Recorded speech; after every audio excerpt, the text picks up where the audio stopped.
पवित्र स्थान तहसील गढ़शंकर जिला हुशियारपुर ਦੀਆਂ ਮਨਮੋਹਕ ਸ਼ਿਵਾਲਿਕ ਦੀਆਂ ਪਹਾੜੀਆਂ 'ਚ ਸੁਸ਼ੋਭਿਤ ਹੈ। ਸੱਚਖੰਡ ਸ੍ਰੀ ਖੁਰਾਲਗੜ੍ਹ ਸਾਹਿਬ ਵਿਖੇ ਸ੍ਰੀ ਗੁਰੂ ਰਵਿਦਾਸ ਜੀ ਮਹਾਰਾਜ ਲੋਕਾਈ ਦਾ ਉਦਾਰ ਕਰਨ ਲਈ 4 ਸਾਲ 2 ਮਹੀਨੇ 11 ਦਿਨ ਰਹੇ।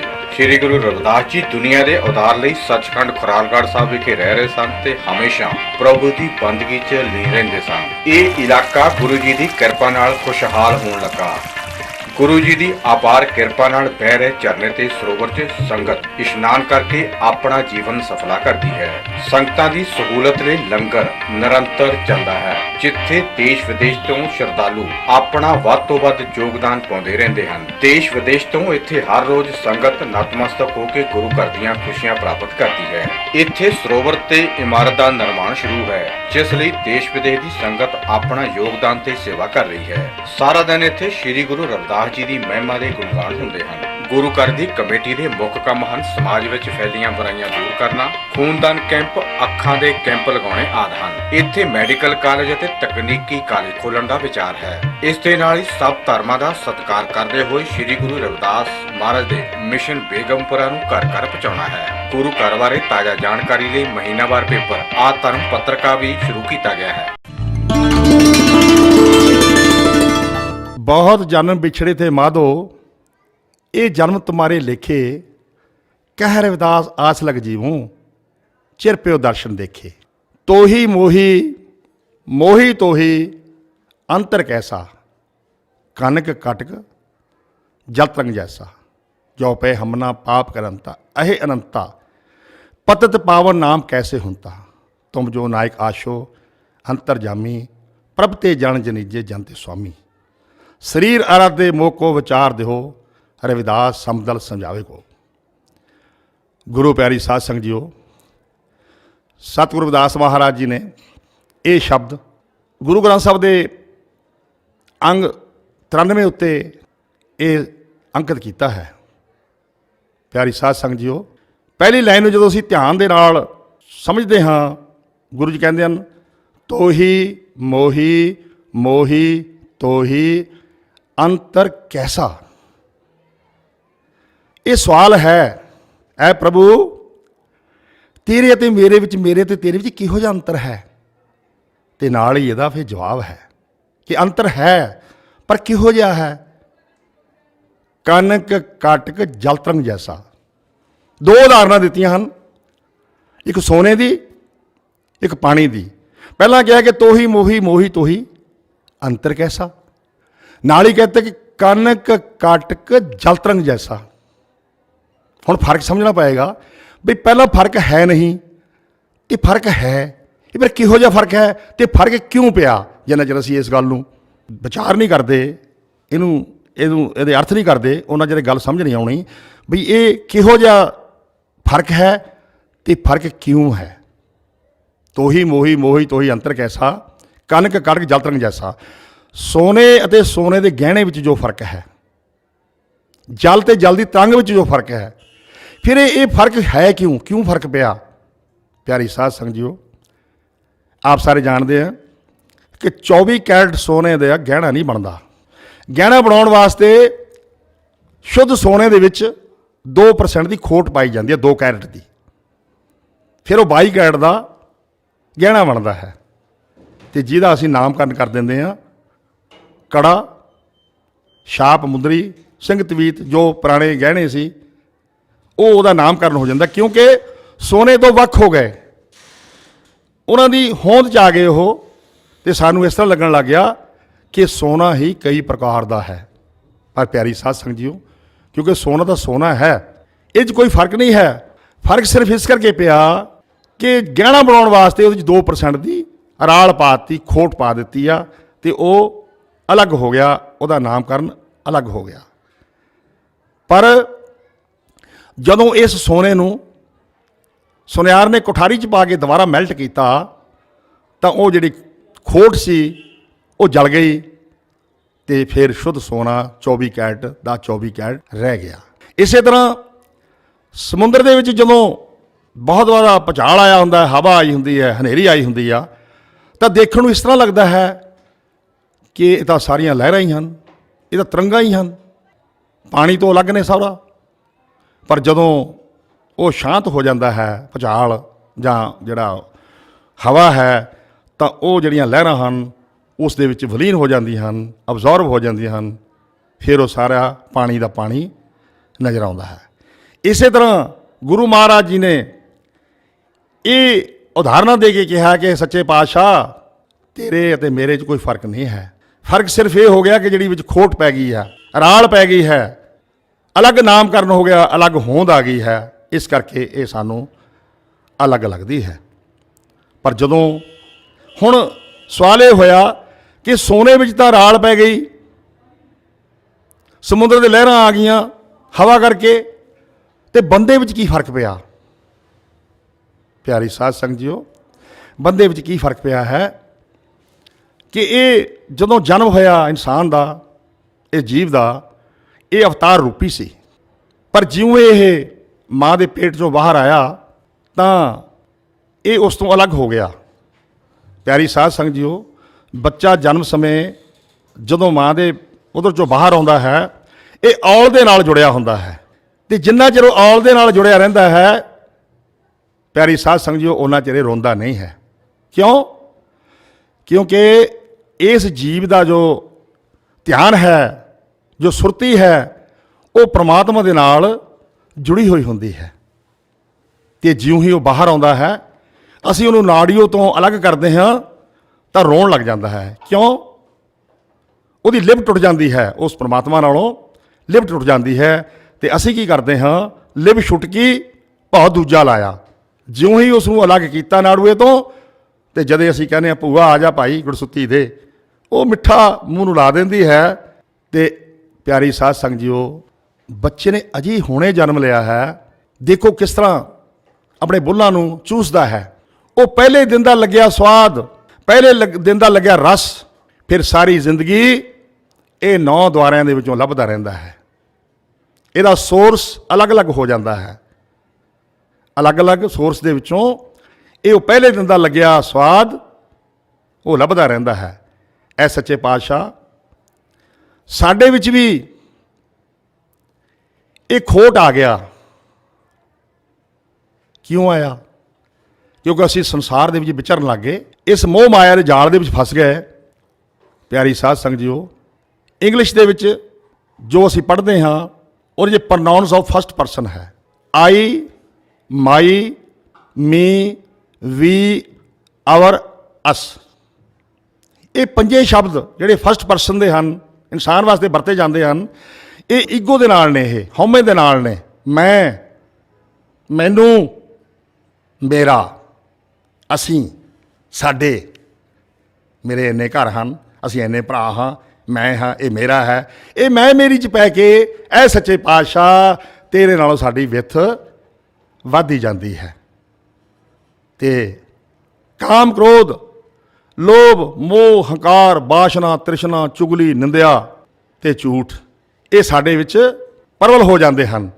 ਤੇ ਇਸ ਕਰਕੇ ਇਹ ਪ੍ਰਮਾਤਮਾ, ਇਹ ਈਸ਼ਵਰ ਤੇਰੇ ਅਤੇ ਮੇਰੇ ਵਿੱਚੋਂ ਵਿੱਥ ਵੱਧ ਜਾਂਦੀ ਹੈ, ਪਰ ਫਰਕ ਕੋਈ ਨਹੀਂ ਹੈ। ਤੋਹੀ ਮੋਹੀ, ਮੋਹੀ ਤੋਹੀ ਅੰਤਰ ਕੈਸਾ, ਕਨਕ ਕੜਕ ਜਲ ਤਰੰਗ ਜੈਸਾ। ਇਹ ਜਿਹੜੇ ਖੋਟ ਪੈ ਗਈ ਹੈ, ਜਦੋਂ ਖੋਟ ਖਤਮ ਹੋ ਗਈ, ਇਹ ਸੱਚੇ ਪਾਤਸ਼ਾਹ ਹੁਣ ਇਹ ਮੈਂ ਮੇਰੀ ਕਾਮ, ਕ੍ਰੋਧ, ਮੋਹ ਦਾ ਜੋ ਮੇਰੇ ਉੱਤੇ ਗਲੇਫ ਚੜਿਆ ਹੋਇਆ ਸੀ, ਮੈਂ ਉਹ ਪਾੜ ਦਿੱਤਾ ਹੈ। ਮੈਂ ਹੁਣ ਨਿਰਲੇਪ ਹੋ ਗਿਆ ਹਾਂ। ਹੁਣ ਮੇਰੇ ਵਿੱਚ ਇਹ ਮੈਂ ਮੇਰੀ ਵਾਲਾ ਹਉਮੈ ਨਹੀਂ ਰਹੀ ਹੈ ਸੱਚੇ ਪਾਤਸ਼ਾਹ। ਹੁਣ ਸੱਚੇ ਅਰਥਾਂ ਦੇ ਵਿੱਚ ਤੇਰੇ ਅਤੇ ਮੇਰੇ, ਮੇਰੇ ਤੇ ਤੇਰੇ ਵਿੱਚ ਕੋਈ ਫਰਕ ਨਹੀਂ ਰਿਹਾ। ਇਹ ਦੁਨਿਆਵੀ ਚੱਕਰਾਂ ਵਿੱਚ ਪੈ ਕੇ ਜਿਹੜਾ ਇਹ ਕਾਲਖ ਲੱਗੀ ਸੀ, ਉਹ ਧੋ ਦਿੱਤੀ ਹੈ। ਹੁਣ ਤੇਰੇ ਅਤੇ ਮੇਰੇ ਵਿੱਚ ਕੋਈ ਫਰਕ ਨਹੀਂ ਰਿਹਾ। ਪਿਆਰੀ ਸਾਧ ਸੰਗਤ ਜੀਓ, ਇਸ ਤੋਂ ਇਲਾਵਾ ਗੁਰੂ ਜੀ, ਜੋ ਪੇ ਹਮਨਾ ਪਾਪ ਕਰੰਤ ਅਹੇ ਅਨੰਤਾ, ਪਤਤ ਪਾਵਨ ਨਾਮ ਕੈਸੇ ਹੁੰਦਾ। ਦੇਖੋ ਨਹੋਰਾ, ਐ ਸੱਚੇ ਪਾਤਸ਼ਾਹ ਤੁਸੀਂ ਤਾਂ ਬਖਸ਼ਿੰਦ ਹੋ, ਬਖਸ਼ਣ ਵਾਲੇ ਹੋ, ਸਭ ਕੁਝ ਤੁਹਾਡੇ ਹੱਥ 'ਚ ਹੈ। ਤੇ ਜੇ ਅਸੀਂ ਪਾਪ ਕਰਦੇ ਹਾਂ, ਇਸੇ ਕਰਕੇ ਤੁਹਾਡਾ ਨਾਮ ਹੈ, ਤਾਂ ਹੀ ਤੁਹਾਨੂੰ ਕਹਿੰਦੇ ਨੇ ਬਖਸ਼ਣਹਾਰ ਹੈ, ਬਖਸ਼ਿੰਦ ਹੈ, ਕਿਉਂਕਿ ਅਸੀਂ ਪਾਪੀ ਪਾਪ ਕਰਦੇ ਹਾਂ ਤੇ ਤੁਸੀਂ ਬਖਸ਼ਣਹਾਰ ਹੋ। ਇਸੇ ਕਰਕੇ ਤੁਹਾਡਾ ਜਿਹੜਾ ਨਾਮ ਹੈ ਉਹ ਸਦਾ ਹੀ ਚੜ੍ਹਦੀਆਂ ਕਲਾ 'ਚ ਰਹਿੰਦਾ ਹੈ ਤੇ ਅਸੀਂ ਤੁਹਾਡੇ ਸਦਾ ਰਿਣੀ ਰਹਿੰਦੇ ਹਾਂ। ਤੁਮ ਜੋ ਨਾਇਕ ਆਸ਼ੂ ਅੰਤਰ ਜਾਮੀ, ਪ੍ਰਭ ਤੇ ਜਾਣ ਜਨੀਜੇ ਜਨਤੇ ਸੁਆਮੀ। ਹੇ ਸੱਚੇ ਪਾਤਸ਼ਾਹ, ਇੱਕ ਨੌਕਰ ਤੋਂ ਇਹ ਪਹਿਚਾਣ ਹੋ ਜਾਂਦੀ ਹੈ ਕਿ ਉਹਦਾ ਮਾਲਕ ਕਿਹੋ ਜਿਹਾ ਹੈ। ਇੱਕ ਮਾਲਕ ਤੋਂ ਪਹਿਚਾਣ ਹੋ ਜਾਂਦੀ ਹੈ ਕਿ ਉਹਦਾ ਨੌਕਰ ਕਿਹੋ ਜਿਹਾ ਹੈ। ਇਹ ਦੁਨੀਆ ਨੂੰ ਜੀਵਨ ਦੇਣ ਵਾਲੇ ਸੱਚੇ ਪਾਤਸ਼ਾਹ, ਅਸੀਂ ਤੇਰੇ ਤੋਂ ਅਲੱਗ ਨਹੀਂ ਸਾਂ, ਪਰ ਇਹ ਮੋਹ ਮਾਇਆ ਦੇ ਜਾਲ ਵਿੱਚ ਫਸ ਕੇ, ਇਹ ਚੱਕਰ 'ਚ ਪੈ ਕੇ ਸਾਡੀ ਤੁਹਾਡੇ ਨਾਲੋਂ ਬਿੱਥ ਵੱਧ ਗਈ ਹੈ। ਪਰ ਹੁਣ ਮੈਂ ਇਹ ਸਮਝ ਗਿਆ ਹਾਂ। ਅੱਗੇ ਅਰਦਾਸ ਕਰਦੇ ਹਨ, ਸਰੀਰ ਇਰਾਦੇ ਮੋਹ ਕੋ ਵਿਚਾਰ ਦਿਓ। ਐ ਸੱਚੇ ਪਾਤਸ਼ਾਹ, ਇਹ ਸਰੀਰ ਤੈਨੂੰ ਇਰਾਦਾ ਰਹੇ, ਤੇਰੀ ਰਜਾ 'ਚ ਰਹੇ, ਮੈਨੂੰ ਸਮੱਤ ਬਖਸ਼, ਮੇਰੇ 'ਚ ਗੁਣ ਪੈਦਾ ਕਰ ਸੱਚੇ ਪਾਤਸ਼ਾਹ। ਤੂੰ ਸਮਰੱਥ ਹੈ, ਕਰਨ ਕਾਰਨ ਯੋਗ ਹੈ, ਤੇ ਮੈਨੂੰ ਕਿਸੇ ਇਹੋ ਜਿਹੇ ਸੰਤਾਂ ਦੇ ਨਾਲ ਮਿਲਾਪ ਕਰਵਾ ਜਿਹੜਾ ਇਹ ਜਾਣਦਾ ਹੈ ਕਿ ਉਹ ਸੰਤ ਅਨੰਤੇ ਅੰਤਰ ਨਹੀਂ, ਉਹ ਸੰਤਾਂ ਤੇ ਉਹ ਅਨੰਤ ਬੇਅੰਤ ਇਨਫਿਨਿਟੀ ਗੋਡ ਦੇ ਵਿੱਚ ਕੋਈ ਅੰਤਰ ਨਹੀਂ ਹੈ। ਪਿਆਰੀ ਸਾਧ ਸੰਗਤ ਜੀਓ, ਗੁਰੂ ਮਹਾਰਾਜ ਜੀ ਨੇ ਗੁਰਬਾਣੀ ਰਾਹੀਂ ਸਾਨੂੰ ਬਹੁਤ ਸਮਝਾਇਆ ਹੈ। ਇਹ ਜਿਹੜਾ ਸਾਡੇ 'ਚ ਖੋਟ ਪੈਂਦਾ ਹੈ, ਅਸੀਂ ਸਾਰਾ ਦਿਨ ਆਪਣੇ ਦੁਨਿਆਵੀ ਕੰਮਾਂ 'ਚ ਲੱਗੇ ਰਹਿੰਦੇ ਹਾਂ, ਅਸੀਂ ਸੋਚਦੇ ਨਹੀਂ ਕਿ ਚੰਗਾ ਕੀ ਹੈ ਮਾੜਾ ਕੀ ਹੈ, ਇਸ ਕਰਕੇ ਅਸੀਂ ਉਹਦੇ ਨਾਲੋਂ ਦੂਰ ਹਟਦੇ ਜਾਂਦੇ ਹਾਂ ਤੇ ਬਿੱਥ ਪੈ ਜਾਂਦੀ ਹੈ। ਪਰ ਉਹ ਲੋਕ, ਉਹ ਸੰਤ ਜਨ ਜਿਹੜੇ ਇਹ ਗੱਲ ਨੂੰ ਸਮਝ ਜਾਂਦੇ ਹਨ, ਜਿਹੜੇ ਇਸ ਬਿੱਥ ਨੂੰ ਮਿਟਾ ਦਿੰਦੇ ਹਨ, ਫਿਰ ਅਸਲ ਵਿੱਚ ਪਰਮਾਤਮਾ ਤੇ ਉਹਨਾਂ ਦੇ ਵਿੱਚ ਕੋਈ ਅੰਤਰ ਨਹੀਂ ਰਹਿ ਜਾਂਦਾ। ਪਿਆਰੀ ਸਾਧ ਸੰਗਤ ਜੀਓ, ਚਰਨ ਛੋਹ ਗੰਗਾ ਅੰਮ੍ਰਿਤ ਕੁੰਡ ਸੱਚਖੰਡ ਖੁਰਾਲਗੜ੍ਹ ਸਾਹਿਬ, ਆਪਨੇ ਆਮ ਸੁਣਿਆ ਹੈ, ਕਈ ਇੱਥੇ ਆਉਂਦੇ ਵੀ ਹੈਗੇ ਆ। ਪਿਆਰੀ ਸਾਧ ਸੰਗਤ ਜੀਓ, ਜਿੰਨਾ ਚਿਰ ਸਾਨੂੰ ਇਹਨਾਂ ਸ਼ਬਦਾਂ ਦਾ ਗਿਆਨ ਨਹੀਂ ਹੈ ਕਿ ਸ਼ਬਦ ਕੀ ਹਨ, ਚਰਨ ਛੋਹ ਗੰਗਾ ਅੰਮ੍ਰਿਤ ਕੁੰਡ ਸੱਚਖੰਡ ਕੀ ਹੈ। ਪਿਆਰੀ ਸਾਧ ਸੰਗਤ ਜੀਓ, ਚਰਨ ਛੋਹ ਗੰਗਾ ਤਿੰਨ ਅਕਸ਼ਰਾਂ ਦੇ ਸੁਮੇਲ ਨਾਲ ਬਣੀ ਹੋਈ ਹੈ। ਇਹ ਤਿੰਨ ਅਕਸ਼ਰਾਂ ਦਾ ਸੁਮੇਲ ਹੈ, ਚਰਨ ਛੋਹ ਗੰਗਾ। ਚਰਨ ਪਾਂਵ ਪੈਰ, ਛੋਹ ਟੱਚ ਕਰਨਾ, ਛੂਹਣਾ, ਤੇ ਅੰਮ੍ਰਿਤਮਈ ਗੰਗਾ ਦਾ ਪ੍ਰਗਟ ਹੋ ਜਾਣਾ। ਉਹ ਚਰਨ ਕਿਹਦੇ ਸੀ? ਸਤਿਗੁਰੂ ਰਵਿਦਾਸ ਮਹਾਰਾਜ ਜੀ ਨੇ ਆਪਣੇ ਸੱਜੇ ਪੈਰ ਦੇ ਅੰਗੂਠੇ ਦੇ ਨਾਲ ਇੱਕ ਭਾਰੀ ਪੱਥਰ ਨੂੰ ਪਰੇ ਹਟਾ ਕੇ ਰਾਜਾ ਬੈਨ ਸਿੰਘ ਦੇ ਕਹਿਣ ਤੇ ਜਦੋਂ ਉਹ ਹਟਾਇਆ ਤਾਂ ਉੱਥੋਂ ਗੰਗਾ ਦਾ ਪ੍ਰਗਟ ਹੋ ਗਈ। ਚਰਨ ਪੈਰ ਸਤਿਗੁਰੂ ਰਵਿਦਾਸ ਮਹਾਰਾਜ ਦੇ, ਛੋਹ ਟੱਚ ਕੀਤੇ, ਚਰਨ ਟੱਚ ਕੀਤੇ ਕਾਹਦੇ ਨਾਲ? ਪੱਥਰ ਨਾਲ, ਤੇ ਉਹ ਜਦੋਂ ਪਰੇ ਹਟਾਇਆ ਉਹਦੇ ਵਿੱਚੋਂ ਗੰਗਾ ਪ੍ਰਗਟ ਹੋ ਗਈ। ਚਰਨ ਛੋਹ ਗੰਗਾ। ਪਿਆਰੀ ਸਾਧ ਸੰਗਿਓ, ਅੱਗੇ ਆ ਗਿਆ ਅੰਮ੍ਰਿਤ ਕੁੰਡ। ਅੰਮ੍ਰਿਤ ਕੁੰਡ ਕਿਉਂ ਕਿਹਾ ਜਾਂਦਾ ਹੈ? ਪਿਆਰੀ ਸਾਧ ਸੰਗਤ ਜੀਓ, ਆਪ ਬਹੁਤ ਸਾਰੇ ਥਾਨਾਂ 'ਤੇ ਜਾਂਦੇ ਹੋ, ਉੱਥੇ ਇਸ਼ਨਾਨ ਵੀ ਕਰਦੇ ਹੋ, ਪਰ ਤੁਸੀਂ ਆਮ ਦੇਖਿਆ ਹੋਵੇਗਾ ਕਿ ਜਿੰਨੇ ਵੀ ਸਰੋਵਰ ਹਨ, ਸਾਰਿਆਂ ਵਿੱਚ ਜਿਹੜਾ ਪਾਣੀ ਹੈ ਉਹ ਬਾਹਰਲੇ ਸਰੋਤ ਤੋਂ ਪਾਇਆ ਜਾਂਦਾ ਹੈ, ਬਾਹਰਲੇ ਸੋਮੇ ਤੋਂ ਪਾਇਆ ਜਾਂਦਾ ਹੈ, ਚਾਹੇ ਉਹ ਨਹਿਰ ਦਾ ਪਾਣੀ ਹੋਵੇ ਚਾਹੇ ਟਿਊਬਵੈੱਲ ਦਾ। ਪਰ ਇਹ ਅਦੁੱਤੀ ਅਗੰਮੀ ਸਰੋਵਰ ਹੈ ਜਿਹਦੇ ਵਿੱਚੋਂ ਆਪ ਮੁਹਾਰੇ ਉਹ ਅੰਮ੍ਰਿਤ ਦੀ ਧਾਰਾ ਫੁੱਟਦੀ ਹੈ, ਪ੍ਰਗਟ ਹੁੰਦੀ ਹੈ। ਇਸ ਕਰਕੇ ਇਸ ਨੂੰ ਕਹਿੰਦੇ ਆ ਅੰਮ੍ਰਿਤ ਕੁੰਡ, ਅੰਮ੍ਰਿਤ ਦੀ ਧਾਰਾ, ਅੰਮ੍ਰਿਤ ਦੀ ਕੁੰਡ, ਅੰਮ੍ਰਿਤ ਦਾ ਸਰੋਵਰ, ਸੱਚਖੰਡ। ਪਿਆਰੀ ਸਾਧ ਸੰਗਤ ਜੀਓ, ਸੱਚਖੰਡ ਕਿਉਂ ਕਿਹਾ ਜਾਂਦਾ ਹੈ? ਸੱਚਖੰਡ ਉਸ ਜਗ੍ਹਾ ਨੂੰ ਕਿਹਾ ਜਾਂਦਾ ਹੈ ਜਿੱਥੇ ਉਹ ਰਹਿਵਰ, ਉਹ ਪ੍ਰਮਾਤਮਾ ਆਪ ਆਏ ਹੋਣ, ਉਸ ਧਰਤੀ ਨੂੰ ਉਹਦੀ ਚਰਨ ਛੋਹ ਪ੍ਰਾਪਤ ਹੋਵੇ। ਸਤਿਗੁਰੂ ਰਵਿਦਾਸ ਮਹਾਰਾਜ ਦੀ ਇਸ ਜਗ੍ਹਾ ਦੇ ਉੱਤੇ, ਚਰਨ ਛੋਹ ਗੰਗਾ ਦੇ ਉੱਤੇ ਛੋਹ ਪ੍ਰਾਪਤ ਹੈ। ਔਰ ਗੁਰੂ ਮਹਾਰਾਜ ਜੀ ਇੱਥੇ 4 ਸਾਲ 2 ਮਹੀਨੇ 11 ਦਿਨ ਰਹੇ। ਉਹਨਾਂ ਨੇ ਅਦੁੱਤੀ ਬਾਣੀ ਦੇ ਨਾਲ, ਧੁਰਦੀ ਬਾਣੀ ਦੇ ਨਾਲ ਸੰਗਤ ਨੂੰ ਜੋੜਿਆ, ਤੇ ਜੋ ਵੀ ਇੱਥੇ ਆਇਆ ਉਹਦਾ ਕਲਿਆਣ ਹੋਇਆ ਹੈ। ਇਹ ਜੋ ਚਰਨ ਛੋਹ ਗੰਗਾ ਹੈ, ਇਹ ਸ਼ਿਵਾਲਿਕ ਦੀਆਂ ਪਹਾੜੀਆਂ ਦੇ ਵਿੱਚ ਸਥਿਤ ਹੈ, ਬੜੀ ਰਮਣੀਕ ਥਾਂ ਹੈ। ਇੱਥੇ ਜੋ ਇੱਕ ਵਾਰੀ ਆ ਜਾਂਦਾ ਹੈ ਉਹਨੂੰ ਬਾਰ-ਬਾਰ ਆਉਣ ਨੂੰ ਜੀ ਕਰਦਾ ਹੈ। ਪਿਆਰੀ ਸਾਧ ਸੰਗਤ ਜੀਓ, ਇੱਥੇ ਹੀ ਵਸ ਨਹੀਂ, ਇਹ ਚਰਨ ਜਿਹੜਾ ਗੰਗਾ ਹੈ ਇਹ 500 ਗਜ ਉੱਤੇ ਜਾ ਕੇ ਅਲੋਪ ਹੋ ਜਾਂਦੀ ਹੈ, ਸਮਾ ਜਾਂਦੀ ਹੈ। ਇੱਕ ਤਾਂ ਗੱਲਾਂ ਕਹਿਣ ਸੁਣਦੀਆਂ ਹੁੰਦੀਆਂ ਨੇ ਕਿ ਇੱਦਾਂ ਹੋਇਆ ਸੀ, ਇੱਦਾਂ ਹੋਇਆ ਹੈ, ਨਹੀਂ, ਐਟ ਪ੍ਰੈਜੈਂਟ ਹੁਣ ਵਰਤਮਾਨ ਸਮੇਂ ਦੇ ਵਿੱਚ ਵੀ ਆ ਕੇ ਦੇਖੋ, ਇਹ ਜਿਹੜੀ ਅੰਮ੍ਰਿਤ ਧਾਰਾ ਹੈ, ਜਿਹੜੀ ਇਹ ਗੰਗਾ ਹੈ, 500 ਗਜ ਉੱਤੇ ਜਾ ਕੇ ਅਲੋਪ ਹੋ ਜਾਂਦੀ ਹੈ, ਸਮਾ ਜਾਂਦੀ ਹੈ। ਕਿਉਂਕਿ ਰਾਜਾ ਬੈਨ ਸਿੰਘ ਨੂੰ ਭਰਮ ਹੋ ਗਿਆ ਸੀ। ਸਤਿਗੁਰੂ ਦਾਸ ਮਹਾਰਾਜ ਨੇ ਕਿਹਾ ਸੀ ਕਿ ਚੱਲ ਗੰਗਾ ਪ੍ਰਗਟ ਹੋ ਗਈ ਆ, ਆਪਣੇ ਇਲਾਕੇ ਵਿੱਚ ਜਿੱਥੇ ਜਿੱਥੇ ਜਾਏਗਾ ਗੰਗਾ ਤੇਰੇ ਨਾਲ ਨਾਲ ਜਾਏਗੀ। 500 ਗਜ ਤੇ ਜਾ ਕੇ ਲਹਿੰਦੇ ਵਾਸੇ ਰਾਜੇ ਨੂੰ ਵਹਿਮ ਹੋ ਗਿਆ। ਜਦੋਂ ਉਹਨੇ ਪਿੱਛੇ ਮੁੜ ਕੇ ਦੇਖਿਆ ਤੇ ਗੰਗਾ ਉੱਥੇ ਹੀ ਸਮਾ ਗਈ, ਤੇ ਹੁਣ ਤੱਕ ਇਹ ਗੰਗਾ ਉੱਥੇ ਹੀ ਸਮਾ ਜਾਂਦੀ ਹੈ, ਆ ਕੇ ਦੇਖ ਸਕਦੇ ਹੋ। ਗੁਰੂ ਪਿਆਰੀ ਸਾਧ ਸੰਗਤ ਜੀਓ, ਜੋ ਵੀ ਪ੍ਰਾਣੀ ਆਸਥਾ ਲੈ ਕੇ ਇਸ ਜਗ੍ਹਾ ਤੇ ਆਉਂਦਾ ਹੈ, ਮਨ ਦੇ ਵਿੱਚ ਕੋਈ ਧਾਰਨਾ ਧਾਰ ਕੇ ਲਿਆਉਂਦਾ ਹੈ, ਗੁਰੂ ਮਹਾਰਾਜ ਉਹਦੀ ਪੂਰੀ ਕਰਦੇ ਹਨ, ਕਿਉਂਕਿ ਉਹ ਸਮਰੱਥ ਹੈ, ਕਰਨ ਕਾਰਨ ਯੋਗ ਹੈ, कट कट के अंतर की जानत, भले बुरे की पीर पशांत, चीटी ते कूंचर अस्तूला, सब पर दृष्टि किरपा कर फूला। प्यारी साध संगत जीओ, ਇਹ ਕਹਿਣ ਦੀਆਂ ਗੱਲਾਂ ਨਹੀਂ ਹਨ। ਜਿਹੜਾ ਹਿਰਦੇ ਵਿੱਚ ਧਾਰ ਕੇ ਆਉਂਦਾ ਹੈ ਗੁਰੂ ਮਹਾਰਾਜ ਉਹਨੂੰ ਆਪੇ ਜਾਣੀ ਜਾਣ ਹਨ। ਉਹ ਕੀੜੀ ਤੋਂ ਲੈ ਕੇ ਹਾਥੀ ਤੱਕ ਦੇ ਹਿਰਦੇ ਨੂੰ ਪੜ੍ਹ ਲੈਂਦੇ ਹਨ। ਪਿਆਰੀ ਸਾਧ ਸੰਗਤ ਜੀਓ, ਕੀੜੀ ਦਾ ਹਿਰਦਾ ਕਿੰਨਾ ਕੁ ਹੁੰਦਾ, ਛੋਟਾ, ਹਾਥੀ ਕਿੱਡਾ ਵੱਡਾ, ਪਰ ਦੋਨਾਂ ਦੇ ਉੱਤੇ ਇੱਕੋ ਜੀ ਅਪਾਰ ਕਿਰਪਾ ਬਣਾਈ ਰੱਖਦਾ ਹੈ। ਇਸ ਦੇ ਨਾਲ ਹੀ ਮੈਂ ਆਪ ਤੋਂ ਰਜਾ ਲੈਂਦਾ ਹਾਂ। ਜੈ ਗੁਰਦੇਵ, ਧੰਨ ਗੁਰਦੇਵ, ਜੈ ਸਤਿਗੁਰਦਾਸ, ਧੰਨ ਸਤਿਗੁਰਦਾਸ। ਪੂਰਨ ਕਰੋ ਸਭ ਕੀ ਆਸ। ਗੁਰੂ ਪਿਆਰੀ, ਗੁਰੂ ਸਵਾਰੀ ਸਾਧ ਸੰਗਤ ਜੀਓ, ਸਮੂਹ ਆਲ ਇੰਡੀਆ ਦੇ ਧਰਮ ਮਿਸ਼ਨ ਸ਼੍ਰੀ ਗੁਰੂ ਰਵਿਦਾਸ ਇਤਿਹਾਸਿਕ ਧਰਮ ਸਥਾਨ ਚਰਨਛੋਹ ਗੰਗਾ ਅੰਮ੍ਰਿਤ ਕੁੰਡ ਸੱਚਖੰਡ ਸਾਹਿਬ ਦੀ ਕਮੇਟੀ ਵੱਲੋਂ ਸਾਰੀਆਂ ਸੰਗਤਾਂ ਨੂੰ ਨਿਮਰਤਾ ਸਹਿਤ ਬੇਨਤੀ ਕੀਤੀ ਜਾਂਦੀ ਹੈ ਕਿ ਗੁਰੂ ਘਰ ਦੇ ਵਿੱਚ ਕਾਰ ਸੇਵਾ ਆਰੰਭ ਹੈ। ਤੋ ਸਾਰੀਆਂ ਸੰਗਤਾਂ ਨੂੰ ਬੇਨਤੀ ਹੈ ਕਿ ਜਿੰਨੇ ਵੀ ਗੁਰੂ ਪਾਤਸ਼ਾਹ ਨੇ ਆਪ ਜੀ ਨੂੰ ਸਮਰੱਥਾ ਬਖਸ਼ਿਸ਼ ਕੀਤੀ ਹੈ ਉਸ ਨੂੰ ਮੁੱਖ ਰੱਖ ਕੇ ਆਪਣੇ ਪਰਿਵਾਰ ਦੀ ਪਰਵਰਿਸ਼ ਕਰਦੇ ਹੋਏ, ਬੱਚਿਆਂ ਦੀ ਪੜ੍ਹਾਈ ਦਾ ਖਿਆਲ ਰੱਖਦੇ ਹੋਏ, ਜੇ ਆਪ ਜੀ ਦੇ ਪਾਸ ਸਤਿਗੁਰੂ ਰਵਿਦਾਸ ਮਹਾਰਾਜ ਦੀ ਕਿਰਪਾ ਹੈ ਤੇ ਉਸ ਦੇ ਵਿੱਚੋਂ ਕੁਝ ਨਾ ਕੁਝ ਦਸੌਂਧ ਕੱਢ ਕੇ ਗੁਰੂ ਪਾਤਸ਼ਾਹ ਦੇ ਕਾਰ ਸੇਵਾ ਦੇ ਵਿੱਚ ਯੋਗਦਾਨ ਪਾ ਕੇ ਸਤਿਗੁਰੂ ਰਵਿਦਾਸ ਮਹਾਰਾਜ ਦਾ ਆਸ਼ੀਰਵਾਦ ਪ੍ਰਾਪਤ ਕਰੋ, ਆਪਣੇ ਜਨਮ ਸਫਲ ਕਰੋ ਜੀ। ਪਾਥੜੀ ਤੋਂ ਗੁਰੂ ਘਰ ਲਈ ਮੁਫਤ ਗੱਡੀ ਸੇਵਾ। ਸੰਗਤ ਦੀ ਸਹੂਲਤ ਲਈ ਸ਼੍ਰੀ ਚਰਨਛੋਹ ਗੰਗਾ ਲਈ ਮੁਫਤ ਗੱਡੀ ਦੀ ਸੇਵਾ ਸ਼ੁਰੂ ਕੀਤੀ ਗਈ ਹੈ, ਜਿਸ ਤੋਂ ਸੰਗਤਾਂ ਫਾਇਦਾ ਲੈ ਸਕਦੀਆਂ ਹਨ ਅਤੇ ਗੁਰੂ ਘਰ ਦੇ ਦਰਸ਼ਨ ਕਰ ਸਕਦੀਆਂ ਹਨ। ਗੁਰੂ ਪਿਆਰੀ ਸਾਧ ਸੰਗਤ ਜੀ, ਗੁਰੂ ਰਵਿਦਾਸ ਮਹਾਰਾਜ ਦਾ ਜੋ ਇੱਕ ਬਹੁਤ ਹੀ ਪਵਿੱਤਰ ਗੁਰਪੁਰਬ ਜੋ ਕਿ 9 ਫਰਵਰੀ 2020 ਨੂੰ ਆ ਰਿਹਾ ਹੈ, ਉਸ ਦੀਆਂ ਸਮੂਹ ਦੇਸ਼ ਵਿਦੇਸ਼ ਦੀਆਂ ਸੰਗਤਾਂ ਨੂੰ ਆਲ ਇੰਡੀਆ ਆਦਿ ਧਰਮ ਮਿਸ਼ਨ ਵੱਲੋਂ ਸ਼੍ਰੀ ਗੁਰੂ ਰਵਿਦਾਸ ਇਤਿਹਾਸਕ ਧਰਮ ਸਥਾਨ ਚਰਨਛੋਹ ਗੰਗਾ ਅੰਮ੍ਰਿਤ ਕੁੰਡ ਸੱਚਖੰਡ ਸਾਹਿਬ ਦੀ ਸਮੂਹ ਪ੍ਰਬੰਧਕ ਕਮੇਟੀ ਵੱਲੋਂ ਕਰੋੜ ਕਰੋੜ ਵਧਾਈਆਂ ਹੋਣ।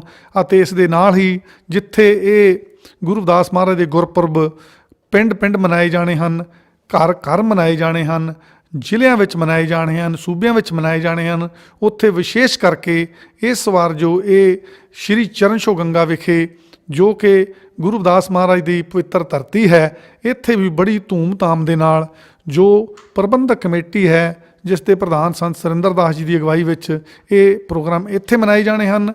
ਇਸੇ ਤਰ੍ਹਾਂ ਜੋ ਇੱਕ ਵਿਸ਼ਾਲ ਸ਼੍ਰੀ ਗੁਰੂ ਰਵਿਦਾਸ ਮਹਾਰਾਜ ਦਾ ਗੁਰਪੁਰਬ ਜੋ ਕਿ ਬਾਬਾ ਬੰਤਾ ਰਾਮ ਘੇੜਾ ਦੇ ਸਮੇਂ ਤੋਂ ਮਨਾਇਆ ਜਾ ਰਿਹਾ ਕਾਸ਼ੀ ਸੀਰਗੋਵਰਧਨਪੁਰ ਵਿਖੇ, ਉੱਥੇ ਸੰਤ ਜਗਵਿੰਦਰ ਲਾਂਬਾ ਜੀ ਦੀ ਅਗਵਾਈ ਵਿੱਚ ਸ਼੍ਰੀਮਤੀ ਸਾਡੀ ਭੈਣ ਜੀ ਕਮਲੇਸ਼ ਕੌਰ ਜੀ ਦੀ ਚੇਅਰਪਰਸਨ ਆਲ ਇੰਡੀਆ ਧਰਮ ਮਿਸ਼ਨ ਦੀ ਅਗਵਾਈ ਵਿੱਚ ਉਹ ਕਾਸ਼ੀ ਵਿਖੇ ਵੀ ਗੁਰਪੁਰਬ ਮਨਾਏ ਜਾਣੇ ਹਨ। ਸੋ ਜਿੱਥੇ ਜਿੱਥੇ ਵੀ ਆਪ ਜੀ ਨੂੰ ਸਮਾਂ ਮਿਲੇ, ਜਿੱਥੇ ਸ਼ਾਮਲ ਹੋਣਾ ਹੈ, ਉੱਥੇ ਸਭ ਨੇ ਟਾਈਮ ਕੱਢ ਕੇ ਸ਼੍ਰੀ ਚਰਨਛੋਹ ਗੰਗਾ ਸੱਚਖੰਡ ਖੁਰਾਲਗੜ੍ਹ ਸਾਹਿਬ ਵਿਖੇ ਗੁਰੂ ਮਹਾਰਾਜ ਦੀ ਉਸ ਪਵਿੱਤਰ ਧਰਤੀ ਤੇ ਵੀ ਸ਼ਾਮਲ ਹੋ ਕੇ ਅਸੀਸਾਂ ਲੈਣੀਆਂ, ਗੁਰੂ ਮਹਾਰਾਜ ਦਾ ਆਸ਼ੀਰਵਾਦ ਪ੍ਰਾਪਤ ਕਰਨਾ ਹੈ। ਮੁੜ ਇੱਕ ਵਾਰ ਦਾਸ ਵੱਲੋਂ, ਆਲ ਇੰਡੀਆ ਧਰਮ ਮਿਸ਼ਨ ਦੀਆਂ ਸਮੂਹ ਜਥੇਬੰਦੀਆਂ ਵੱਲੋਂ, ਸਭਾਵਾਂ ਵੱਲੋਂ ਸਮੂਹ ਸਾਧ ਸੰਗਤ ਨੂੰ, ਪੰਜਾਬ ਦੀ ਸਾਧ ਸੰਗਤ ਨੂੰ, ਬਾਕੀ ਸਾਰੇ ਸੂਬਿਆਂ ਦੀ ਜਿੱਥੇ ਸਾਧ ਸੰਗਤ ਨੂੰ, ਉੱਥੇ ਨਾਲ ਹੀ ਵਿਦੇਸ਼ਾਂ ਵਿੱਚ ਵਸ ਰਹੀ UK, ਆਸਟ੍ਰੇਲੀਆ, ਨਿਊਜ਼ੀਲੈਂਡ ਅਤੇ ਯੂਰਪ, ਅਬਰੋਡ, ਏਸ਼ੀਆ, ਅਰਬ, ਸਾਰੇ ਹੀ ਖੰਡ ਮਹਾਦੀਪ ਜਿਤਨੇ ਵੀ ਹਨ ਉੱਤੇ ਵਸਦੀਆਂ ਗੁਰੂ ਨਾਮ ਲੈਵਾ ਸੰਗਤਾਂ ਨੂੰ ਕਰੋੜ ਕਰੋੜ ਵਧਾਈ ਹੋਵੇ। ਬਾਬਾ ਬੰਤਾ ਰਾਮ ਘੇੜਾ ਜੀ ਯਾਦਗਾਰ ਸੰਗੀਤ ਅਕੈਡਮੀ ਵਿੱਚ ਬੱਚਿਆਂ ਨੂੰ ਸੰਗੀਤ ਦੀ ਸਿੱਖਿਆ ਤੇ ਪੜ੍ਹਾਈ ਗੁਰੂ ਘਰ ਵੱਲੋਂ ਮੁਫਤ ਕਰਵਾਈ ਜਾਂਦੀ ਹੈ। ਲੋੜਵੰਦ ਬੱਚੇ ਇਸ ਦਾ ਫਾਇਦਾ ਉਠਾ ਸਕਦੇ ਹਨ। ਸੰਪਰਕ ਕਰੋ 9417 57352, 9841 13734, 9417 71144।